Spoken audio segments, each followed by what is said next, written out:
Welcome, everybody. It's Sunday. You know what time it is. Time for the Expendable Show. I'm your host, the Expendable. We've got quite a bit of stuff to cover. We're going to kind of go back to our regular format. I've been on rants lately on my podcast, and I've been doing some more interviews. So I did interview Gary Michaels the other day. So if he's from Paris, grew up in Grayson County, grew up in Bourbon County in Kentucky. So if y'all want to find out what one of your homegrown boys is doing, he's doing big things. And we just booked a big gig here in Atlanta. And it's really funny because we found each other on TikTok. He was responding to some of my Paris, Kentucky videos.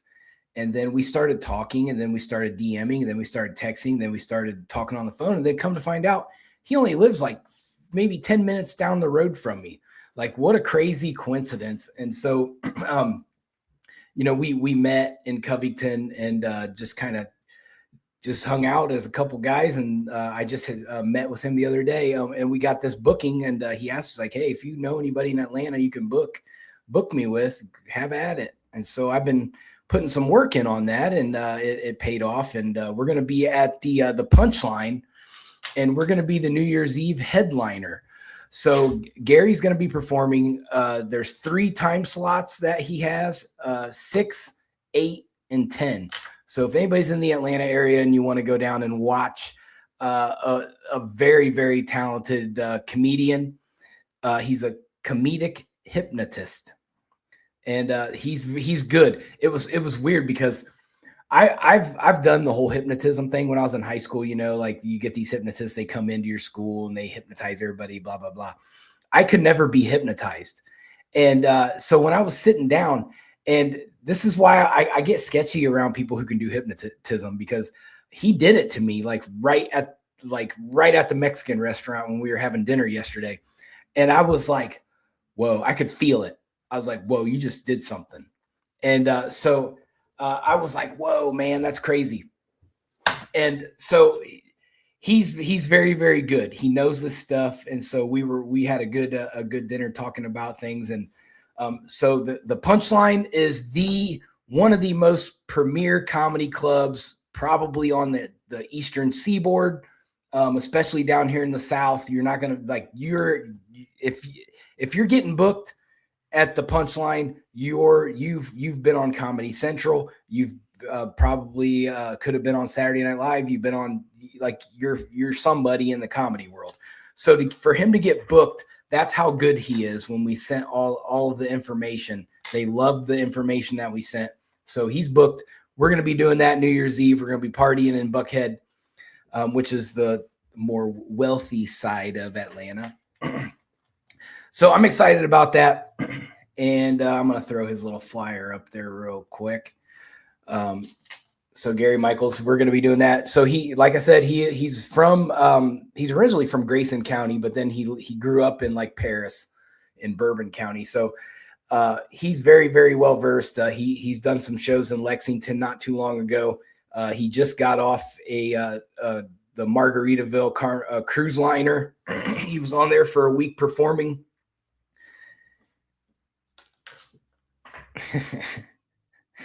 But I'm going to be up. I've got to be up now. Usually I'm asleep by 9 because I get up at 3:45 in the morning and go to the gym, because I like to go to the gym before all the day shift people get in there and take up all the equipment. So I always go to bed very early, and everybody makes fun of me for, like, why are you work for yourself? Why do you get up at 3:45 in the morning? It's not like you have a schedule. Well, yeah, I guess. But then if I go at like 8 or 9 in the morning, there's a billion people in there and I can't get anything done. But anyway, Gary Michaels, we're going to rock it. I'm going to make lots of content there, and I'll post it on my page. It's going to be a fun time. I'm very excited, and to be, a part of the show. So, it's very exciting. We're going to be booking more stuff. I've got this thing in Savannah, Georgia coming up. We're going to start heading into South Carolina, probably North Carolina at some of the casinos. So we're going to be doing some things. We're going to be traveling and booking more shows. And let's not forget our sponsor for the show, Gatsby Trading Solutions, doing big things. I've had a busy time with them lately. It's been really, really busy. So let's get into our statistics for the day.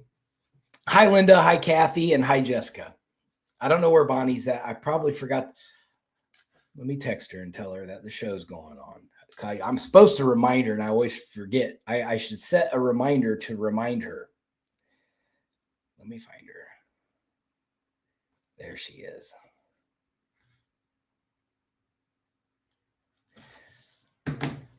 Okay, I did. I just told her, Jessica. She should be coming. I don't know where Rachel's at. She's running a little bit behind today too.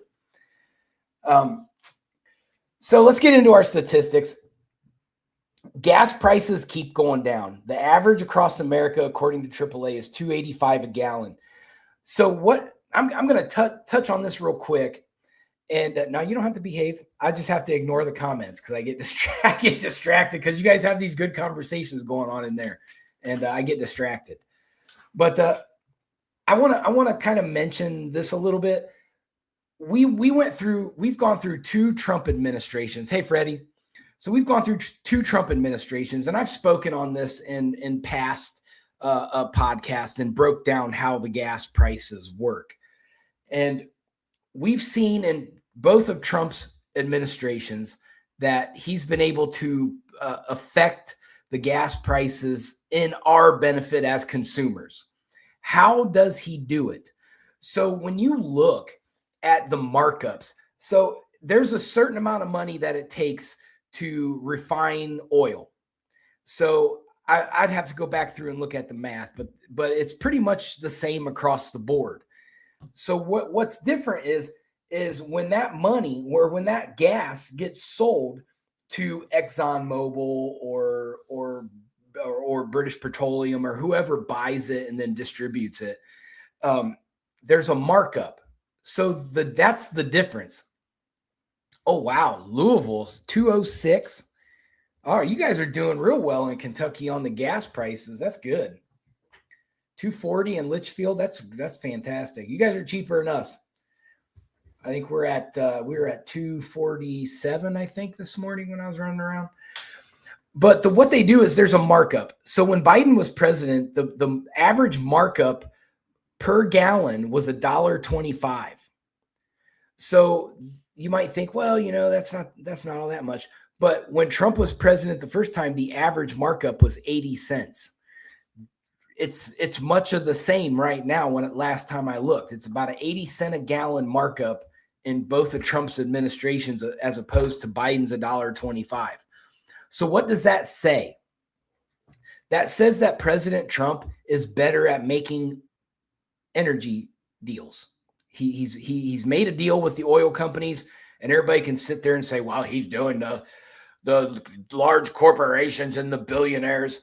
Well, guess what? I'm not paying as much for gas. So I want this man, I want my president to go make a deal with the oil companies, and he has. And we're seeing it it's continuing to go down. I'm interested to see how far down it's going to go. We're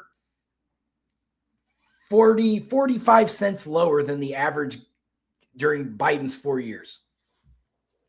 That's crazy.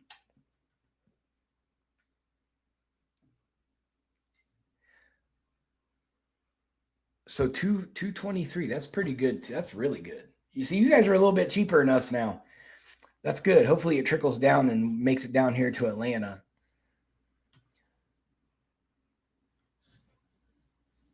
You know what, Jessica, you're right. Jessica said, I think it would be $1.78. Yeah, it was. It was right around there. Yeah, before Trump. I think it was I don't remember. I was still in Ohio back then when Trump was president the first time, but we were below $2 a gallon. Mortgage rates have finally gone down. Now, Trump has named an heir to Jerome Powell at the Fed, and the new guy coming in, he says, I'm going to lower everything drastically.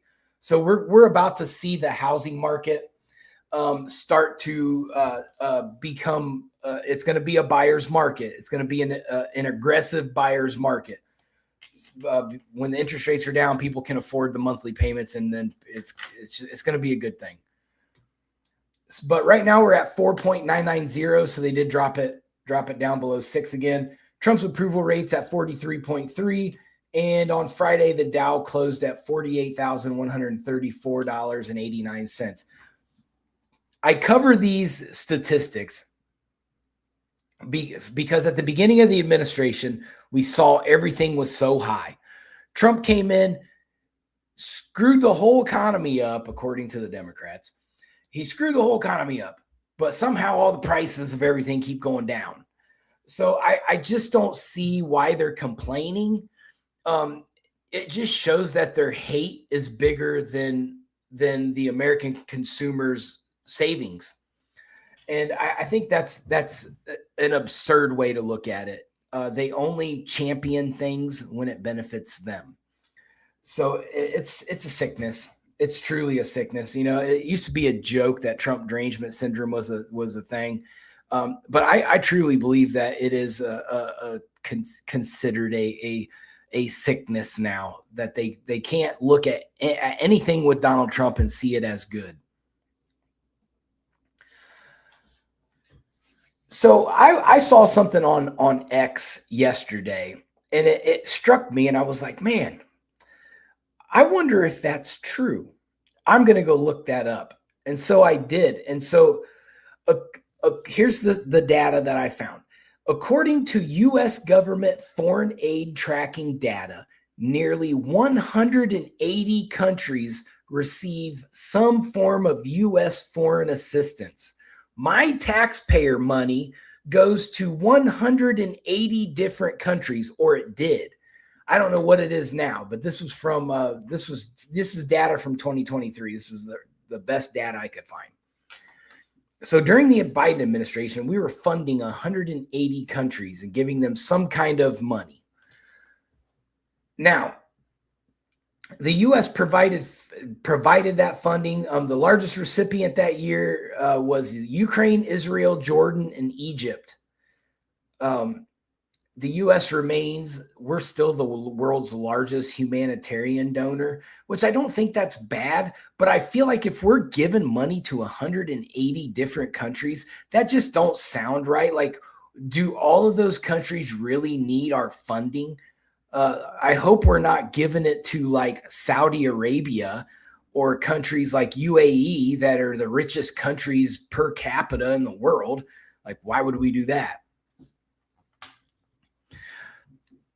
Yeah, you're right, Jessica. She said that there's plenty of communities in Eastern Kentucky that could use that money, and she's absolutely right. We do know that the poverty level of the Eastern Appalachia part of Kentucky is very impoverished, and there's a lot of room for improvement there. Those families are struggling. When I had my TikTok show, they were gouging them in energy prices. They were getting gouged in everything. So it's something that can improve. That I think that if we're doing America first, we should probably cut off 180 countries, or at least the ones that don't really need the aid. So according to the World Odometer, there's 195 countries in the world. So only 15 of them didn't get any aid. Isn't that insane? That is an insane statistic. So out of those 195, there's 193 United Nations member states. And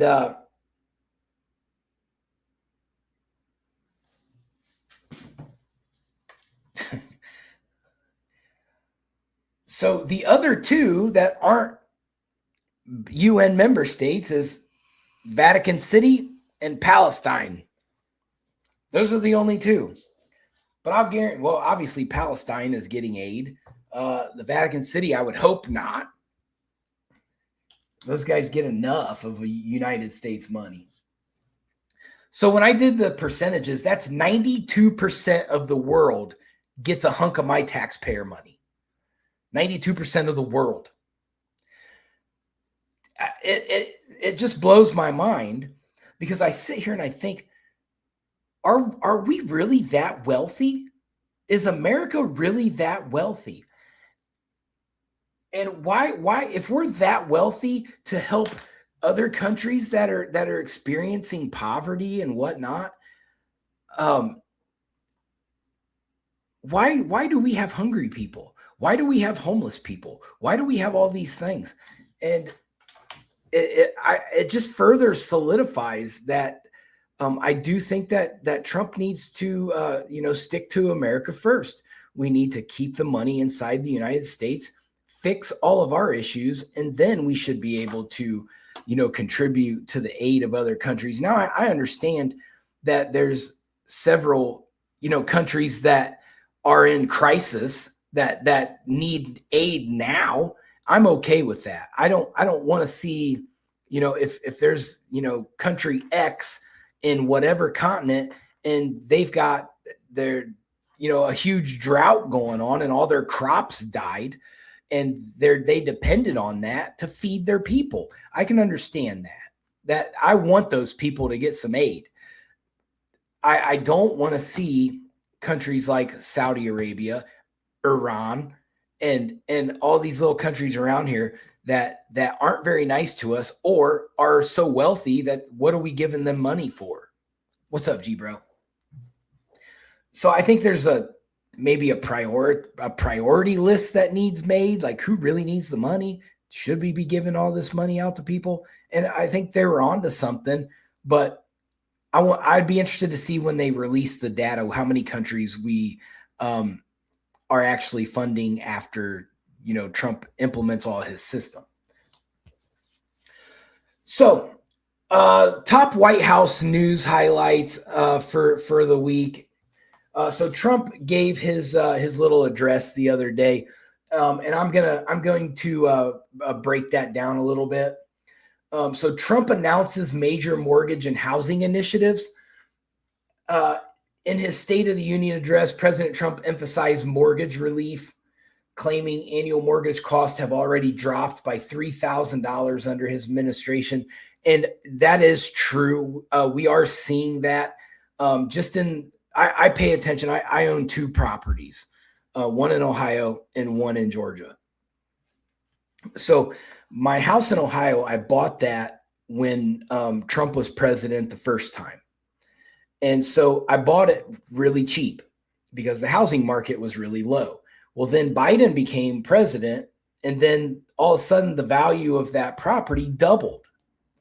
So, which is good if I was going to sell the house.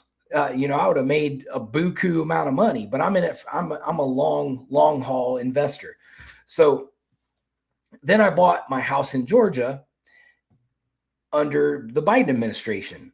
I paid way too much for it, and now it's declining in value because the housing market's adjusting to be a buyer's market.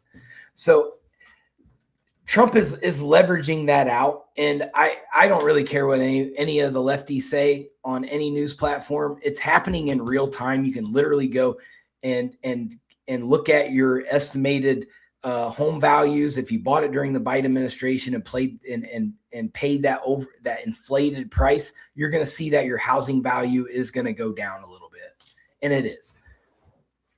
I think mine dropped like about $10,000. So it is happening. You're seeing it in real time. Gas prices are going down. The interest rates are going down. Mortgage prices are going down. You're seeing all these things go down. Stock market's going up. That, to me, that shows a strong economy. So he previewed aggressive housing reform plans aimed at affordability. He signaled he will appoint a new Federal Reserve chair who believes in lowering interest rates by a lot. Here's already kind of named the guy. So when he talked about the economy, inflation, and a warrior dividend. So Trump delivered a primetime address focused on the economy, blaming Democrats for inflation, that is a fact. It is Joe Biden's fault with the craziness that he did. He announced a 1776 warrior dividend for 1 to 1.5 million service members. So they're getting a check for $1,776 for a warrior dividend. I think that's a great idea. Keep your soldiers happy. He reiterated that affordability concerns are a Democratic hoax, which it is. I don't understand how they're not. I find it very disturbing how much that the media twists the facts. The facts are that prices are going down. Things are becoming more affordable. We've seen eggs go down. Like, I don't know what the percentage is, 80 some percent. So it's happening. We're seeing it happen, but I think the left wants us to think that it's not happening. But when you go open up the cooler at Walmart and you're like, hey, I remember just a few months ago when eggs were like $7, $8 a dozen. Well, now they're $1 something a dozen. So they can say it all they want, but I see it in real time. So I'm just not, I just don't understand how they stay with the narrative. It doesn't make any sense. He used the power of incumbency to secure broad network coverage. Jessica, it's good you have chickens. My daughter has chickens too. She's been selling eggs like all week. It's a good thing to have. There's a bunch of chickens. I thought about going out and buying a bunch of chickens because I like eggs. I'll go through a dozen eggs like every 2 days. So let's go into more of his State of the Union address. Deputy Chief of Staff James Blair argued the administration is fixing the economy.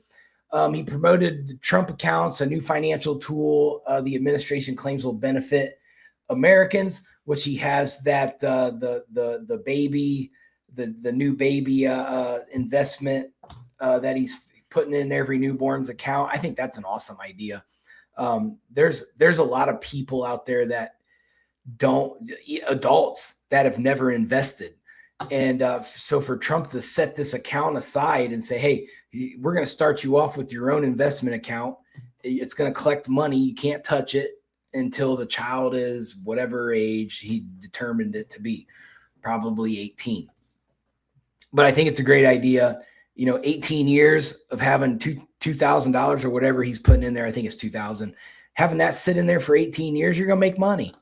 So it's going to be fun to see that. You're going to see, people enter the adult world on a good note with a little bit of cash, or they could just leave it there and let it continue to build. So Trump announced the cost of the new White House ballroom. It went from $200 million to $400 million. So the Democrats are going to complain about that. But it's all funded by private donations. The London City Police came together and they gave President Trump an award and decided they're going to pay for the ballroom.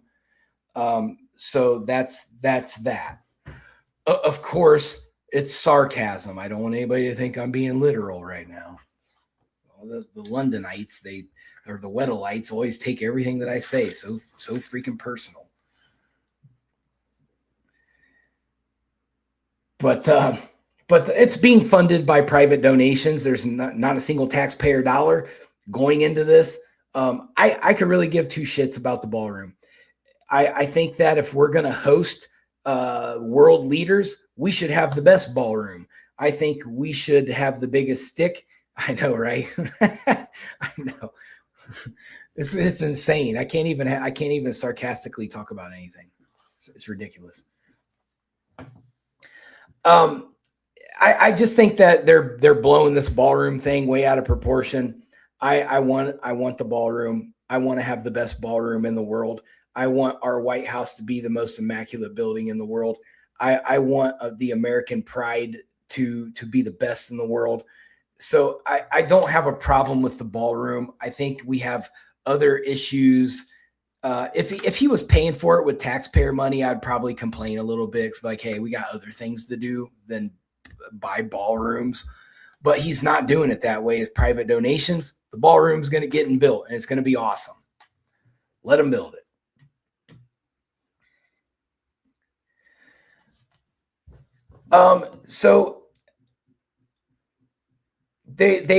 So Trump also talked about new restrictions on entry of foreign nationals. That's become an issue. There's also, he designated fentanyl as a weapon of mass destruction. I think that's an awesome thing to do. I just think that to crack down on the fentanyl is a huge deal. This is a smack to China and it's a smack to Mexico. Because how it works is China sends the ingredients to Mexico. Mexico makes the fentanyl and then they distribute it to the United States and Canada and everywhere else they can take it. Yeah, presidents are going to renovate stuff. Exactly.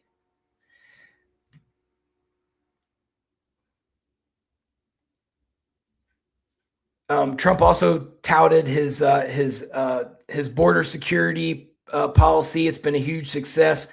What I want to see now is a less. I want to see them dial back the immigration issue a little bit and start to focus resources elsewhere. I think the border is secure.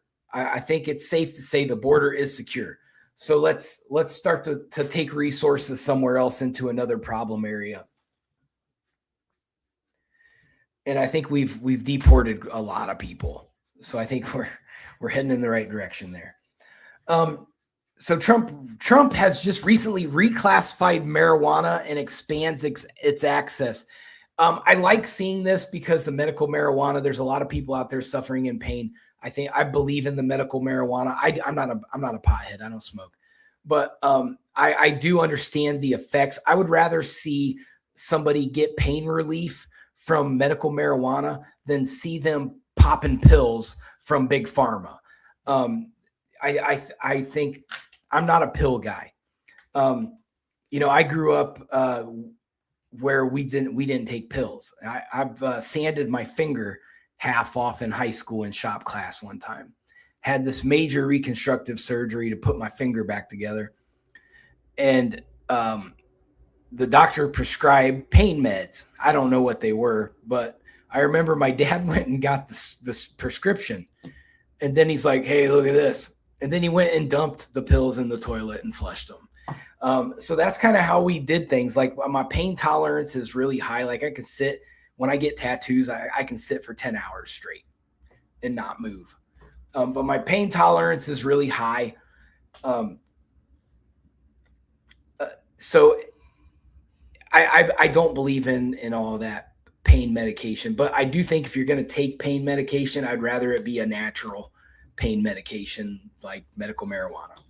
So I support that. I know it's not a very Republican thing to say, but I see the benefits of it. And I mean, the whole city of Atlanta is high all the time. You literally drive down, you could drive around 285 around Atlanta, roll your window down, you're going to get a contact buzz, guaranteed. Not even joking. I can walk 10 feet in any direction and smell weed. It's insane. But that's how it is. Like, they don't really bust people for weed here either. So the DOJ started releasing the Epstein files. I got so much on my plate right now. I'm not going to lie. I have not even begun to look into that yet. I'm going to eventually. Yep, you're right, Jessica. Seizure patients, they could use it. And cancer patients. I know it helped my mom when she was going through cancer. She had stage 4 lung cancer. She was able to alleviate a lot of pain with medical marijuana. So the House passes a bill easing AI infrastructure permits. They've added Trump's name to the Kennedy Center, which is making people have a meltdown. Trump sued the BBC for $10 billion over a documentary that they lied about him on. Then the Pentagon takes stake in a Korean zinc refinery, which is significant. Do your research on what zinc is used for. Trump administration is going to hire 1,000 specialists for a new tech force. I'm going to look into that a little bit and see exactly what he's going to do with this tech force. So that's basically the State of the Union, some of the things he brought up, some of the things he wants to do, some of the things he's already done, made a difference. So now I want to talk a little bit about some of the issues that I'm seeing.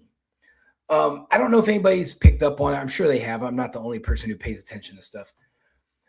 We're starting to see an exile of people from Trump's inner circle. People are leaving it.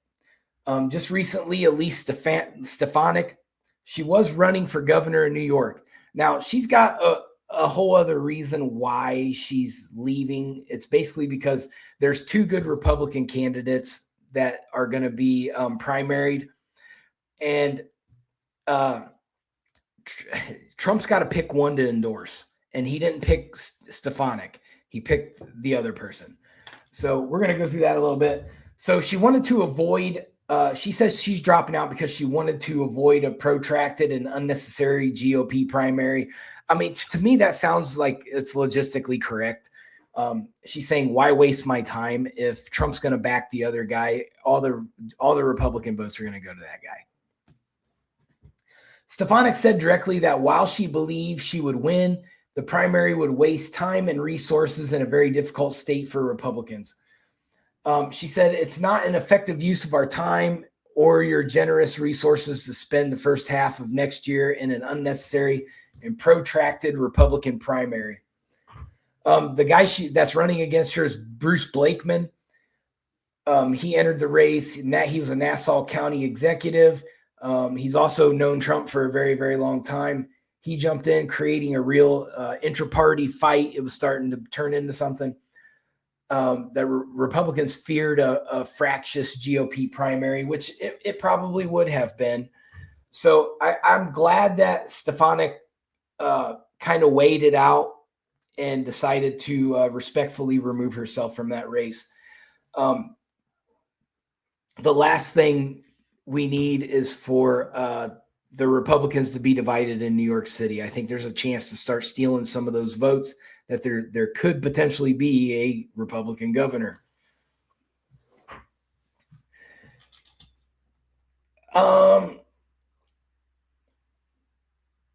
So she also said it's because Trump refused to endorse her, which he can't endorse both. So there was a problem there.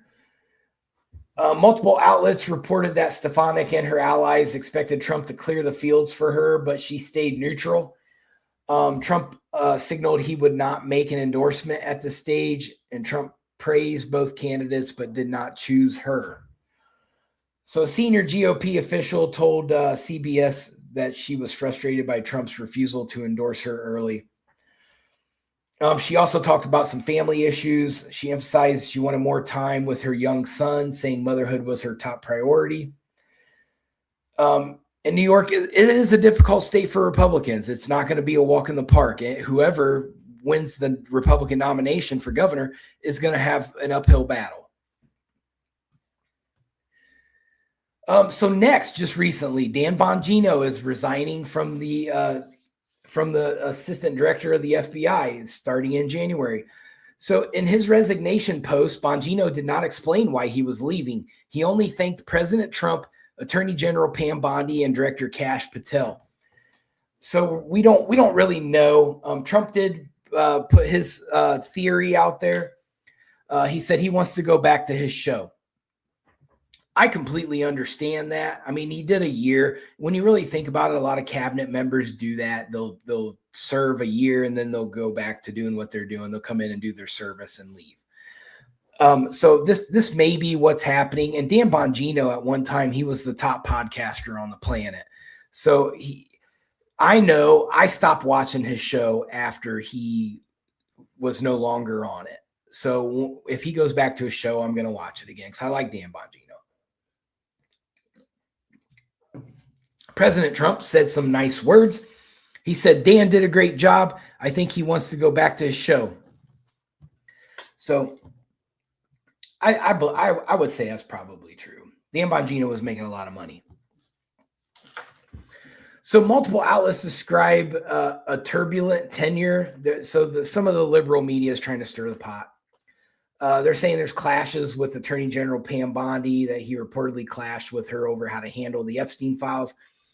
And there's also internal criticism in some kind of leaked report. An internal FBI report critical of both Bongino and Director Kash Patel leaked earlier in this month, increasing expectations he would leave. People are going to argue with each other, especially when you're in management positions. When I was with my previous company and had to deal with the owners and executive personnel, I constantly was arguing with them. It's just something that's part of leadership. You're going to have, I had my way of doing things. I had a vision for how I was going to get my plan done. And they saw it a different way. They wanted a different plan done. And I said, look, I'm the one here. Let me do my thing. So that could be something that is happening. I'm not saying that's what it is, but it could. And knowing how strong-willed that Dan Bongino is, I would be willing to bet that when he doesn't like something, he's going to be very vocal about it, just like on his show.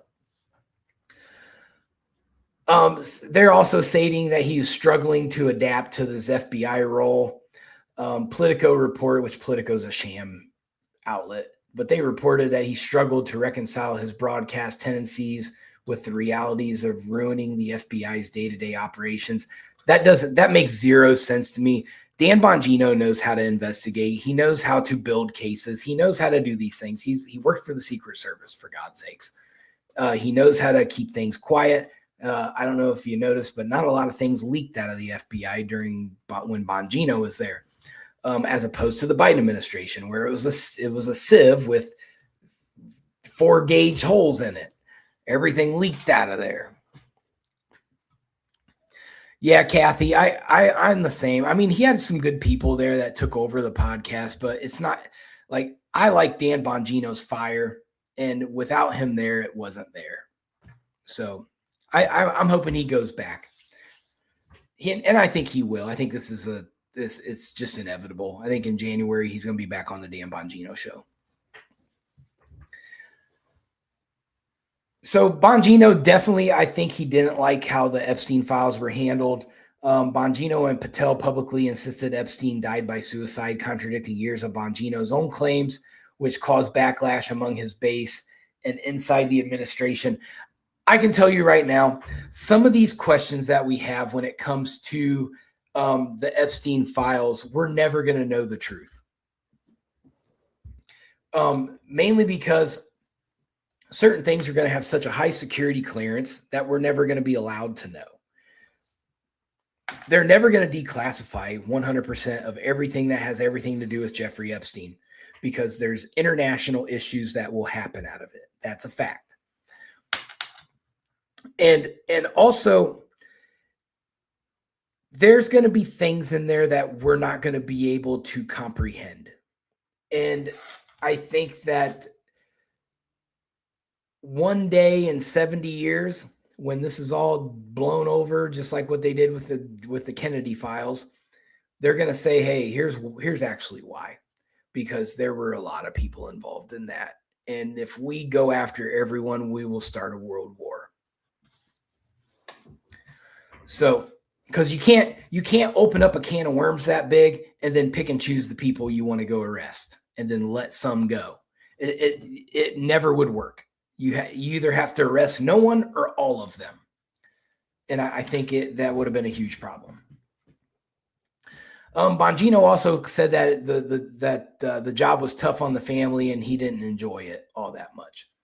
So also, I'm going to remind everybody that Marjorie Taylor Greene also is done in January, which is sad because I really liked, I'm in her district all the time. I don't live in her district. I live in Mike Collins's district, but I'm in Marjorie Taylor Greene's district a lot. I have a lot of clients up there. So I like her district. It's pretty. It's a lot of country. It's very rural. But maybe I'll see her walking around or something in her little hometown there. That area she's from is really nice. I would consider moving up there. So Green said the breaking point was a wave of death threats, including a pipe bomb threat at her house, direct death threats against her son, a surge of violent messages after Trump publicly labeled her Marjorie Taylor Greene. She explicitly linked these threats to Trump's rhetoric.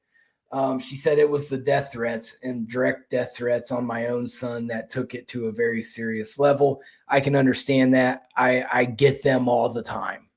I 100% get it. Her break with Trump over the Epstein files, they didn't agree on that.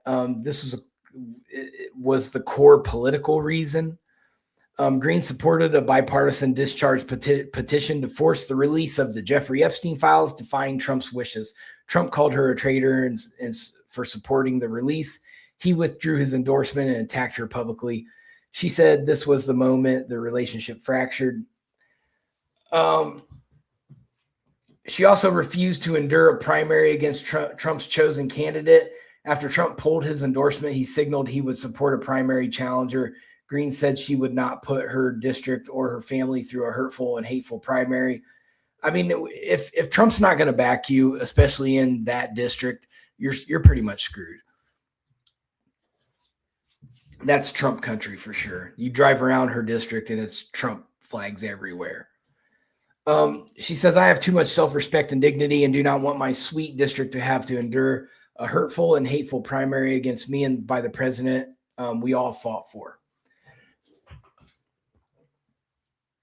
She also said the GOP has changed, not her. In her resignation letter, Green said the Republican Party had become beholden to moneyed interest, internal feuds, and fear of Trump's retaliation.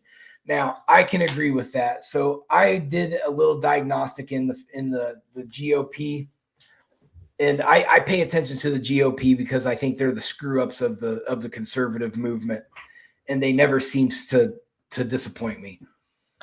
I don't identify myself as a Republican. I don't identify myself as a GOP. I've been a paying member of the GOP. I will not do it ever again. I think they're a disaster. I'm a moderate conservative. So Joe Gruters is the current GOP chair. He became the RNC chair. Well, he's the RNC chair. August 22nd, 2025, the day before my birthday. He was elected with the backing of President Trump. He succeeded Michael Whatley, who stepped down to run for U.S. Senate in North Carolina. So I wanted to see what his strategy is for the GOP. So I kind of did a little digging. And so he wants Republican Party leadership, especially Trump's senior advisors they're shifting their midterm strategy. They're putting Trump on the ballot in every competitive district, sending him on aggressive national campaign schedules. Here's the problem I have with that. If these candidates can't stand on their own 2 feet, I get it. Trump's endorsement carries a lot of weight. But I feel like they're masking bad candidates by having Trump parade them around. And if they were good candidates, their reputations would speak for themselves. So I'm not real sure. And with the GOP constantly reaching out to Trump for help, tells me that they don't have a real, when Trump is no longer president, or if Trump passes away, or if Trump says, hey, politics after I'm done, who's the leadership? Who are they going to be able to lean on? We're going to be back to the same old stupidity that the GOP has been doing to us for the last 50 years. So that's the problem that I have, is they lean on Trump so much that there's no leadership left after Trump. Now we can say JD Vance. Yeah, I like JD Vance. But does he have the enigmatic personality that MAGA wants? I don't think he does. JD Vance is a very excellent speaker. He's very intelligent. He's very versed in what he wants to do, but he's not Donald Trump. So I don't think he's going to have that effect. Oh, Donna, we had like a whole TikTok about us the other day. Donna said the auto pen will be a new leader. Might as well. AI is taking over everything else. Might as well just let the auto pen do it. There will be some kind of algorithm that it'll decide if the bill is good or not, and then it'll just sign it.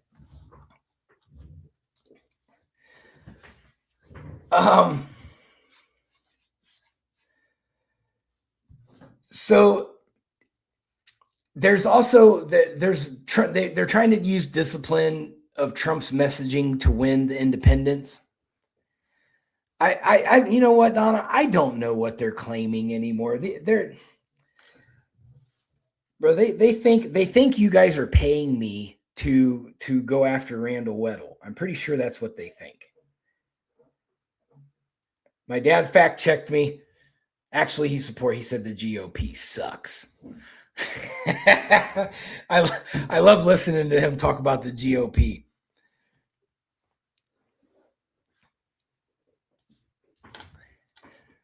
I guess Donna, we have a long distance relationship. All I did was I guess, man. No wonder why they follow you around on the London city cameras, stalk you all day. You're just the harlot of London. It's crazy. The amount of disrespect that they have for people is insane. Makes me mad. So they're basically going to try to use Trump's message with the independents. They're going to try to rebuild the party's economic message around affordability, which I'm glad they course corrected on that. They at the last election cycle, they did not talk about affordability hardly at all. And I think that cost them dearly because the Democrats did. And even though Trump was winning in affordability, the Democrats were able to paint the narrative that they weren't. So, and there was no counter to that political strategy. So Trump heard that from the people, like, hey, accountability is the key, or affordability is the key. So Trump's saying we need to be talking about affordability all the time.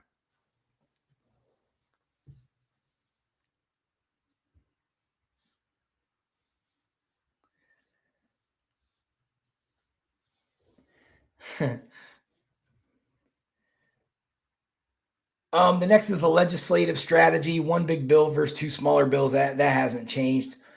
They're going to try to expand the 2026 Senate map, which they're already they're already in the process of doing that. They're targeting Minnesota, Virginia, New Mexico, and possibly New Jersey. They believe Trump's presence on the ballot will help flip traditionally blue states. Strategic goal is to build a durable Senate majority to lock in Trump's agenda.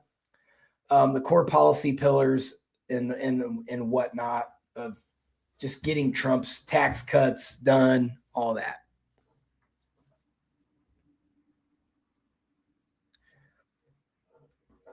I watch a lot of videos of cats punching dogs. That's what occupies a lot of my free time. You know, the cats just be looking crazy and then they'll stick their paw up and smack the dog. Those are my favorite videos to watch. So I would want that on my feed. So I was going to talk about Erika, Kirk, and Candace. Actually, I'm going to. So there's been this beef, and as you know, Candace Owens and Erika Kirk have been beefing. And Candace Owens is part of the conspiracy theorist, and Erika Kirk is part of the potential conspiracy. And I say potential, and I was refusing for quite some time to really pick a side. So I'm still not gonna pick a side. And so they've been kind of at each other. Well, finally they sat down, Erika Kirk and Candace Owens, behind closed doors. So Charlie Kirk obviously was assassinated on September 10th. He was shot while speaking at Utah Valley University. The suspect was Tyler Robinson. He was arrested and charged with aggravated murder. Candace Owens publicly questioned the official story. Shortly after the killing, Owens used her podcast and social media to push unfounded conspiracy theories, suggesting the government might be covering up information.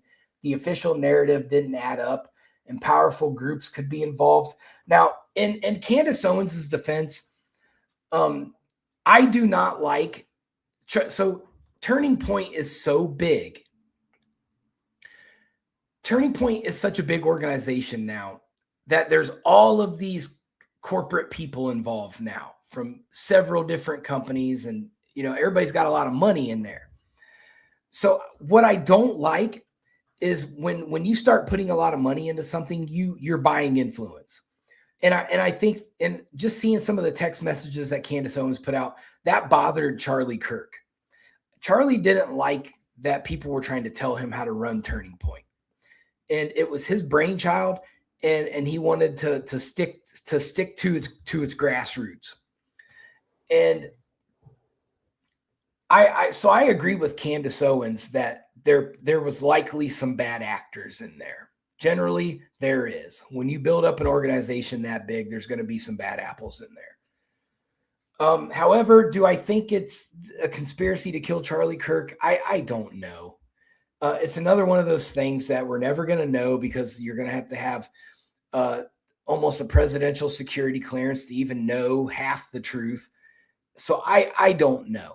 And I don't think we're ever going to know. This is just they're going to build Turning Point bigger than anything now. So Erika Kirk did ask Candace Owens to stop. At first, Candace Owens did not stop. She doubled down. Owens accused Erika of wanting attention, exhibiting Meghan Markle syndrome, or being consistent about privacy, or inconsistent about the privacy. So they finally sat down and worked it out, and everything seems to be okay now. They must be on the same page, and there's an understanding. So I'm glad that that's done and over with. Now, Kentucky, I got 10 minutes left. I'm going to talk about what I'm going to be working on with Kentucky for the next couple weeks. So this week, I'm going to be working on a complete look at the Nelson County Bardstown investigation into the murder of Crystal Rogers. I know this much about the case, so I'm going to dig it all up and look at everything and talk about it. I have not watched the Dateline. Bonnie told me it was on Dateline, so I'm going to go watch the Dateline special on it and find out who's who and see if I can make it make sense. But it wasn't just Crystal Rogers that got killed. Her dad was murdered, and there was an officer murdered. So it's really weird. Like, when I hear this, I think an organization did this, organized crime. So I'm not going to say that's what it is, but I'm going to look into it, and I'm going to keep an open mind and see what I see without having a lot of influence from the outside world.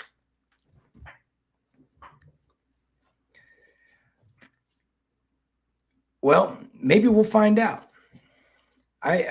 I'm pretty sure there's a couple places in Kentucky that I could probably walk up to right now and say, I was told there's a body right there. Yeah, thanks for sharing that with me, Kathy. I'll dig that up and watch some of the interviews. Like I said, I'm at ground zero with this, so I'm gonna just start taking in as much information as I can on that. It's a big case, and I'm interested. Like, it's if you want the ultimate true crime story, that's it. So I'm going to look into it and see what we can come up with. I'm also going to be looking into an undisclosed suicide in Pike County that there may be more to the story. Is it a suicide or is it not? I found some inconsistencies. So I'm going to dig that up, and I'm not going to name it yet because I'm waiting on a few more pieces of information, but I have all the documents, all the interviews that were conducted, and I found some disturbing things in there. We will also continue to dig into the newest charges of the Jason Early case in Grayson County. I'm going to break that all the way down. There's information that was not given to the public that I will have any day. You know what, Donna? I'm not real sure that there's a trophy for who's got the dirtiest county or town in Kentucky. I think they all just do it slightly different. They're all dirty.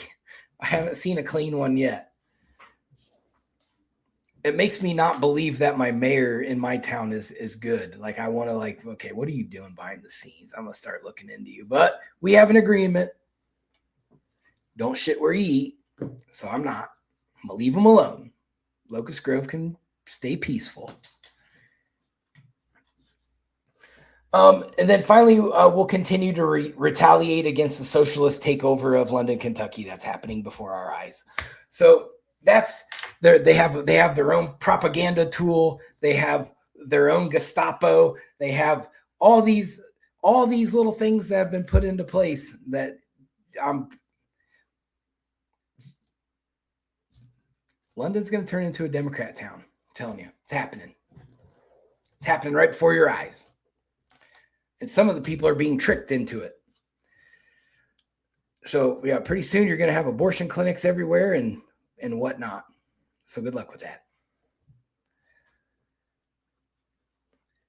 Yeah, I'll send that over to Donna. I figured you would have seen that one since we got talked about in the same video by a so-called reporter. All she is a propaganda tool. But one of Weddle's people always comments on my stuff on here, and she claims she's never even been to Laurel County or whatever, and she lives in Pike County, but somehow she's like the most devout Weddle supporter I've ever seen. But I don't know. She probably didn't tell me the truth about anything she's talking about, but she's always like, "Wow, who's paying you? Who's doing this? Why does it matter if Melissa Jones is getting paid?" Well, it matters because she claims she's a journalist. She claims she's a news reporter, but she just puts out hit pieces all the time and goes after the people, the taxpayers of London, Kentucky, on behalf of the mayor. That's why it's a problem. No, it's not. It's not mariachi. It's some other person. I've never seen her pop up on anything like on TikTok or anything, so I'm not real sure. I'm not real sure who she is. It might not even really be her. No, it is, because I did look her up. She does have a Facebook page under the name she's got on there. But as always, I am continuing to collect intelligence. I appreciate everyone who has gone to my I appreciate everybody that goes to my email and submits tips. My inbox is already flooded full of them, and I appreciate that. It helps me. It is. I'm working on it, Jessica. I'm working on it. There's still a couple little tweaky things I got to get worked out, but it's going to be my TikTok page will be back. Well, it's not going to be my TikTok page. It'll be somebody else's that the Expendable Show has been sold to, and it'll be under that. But I'll let everyone know where it's at when it comes out. But that's all we got for the show today. Stay tuned. I'm going to be turning up the heat everywhere in Kentucky, so y'all get ready for a fun ride. I'm out. Peace.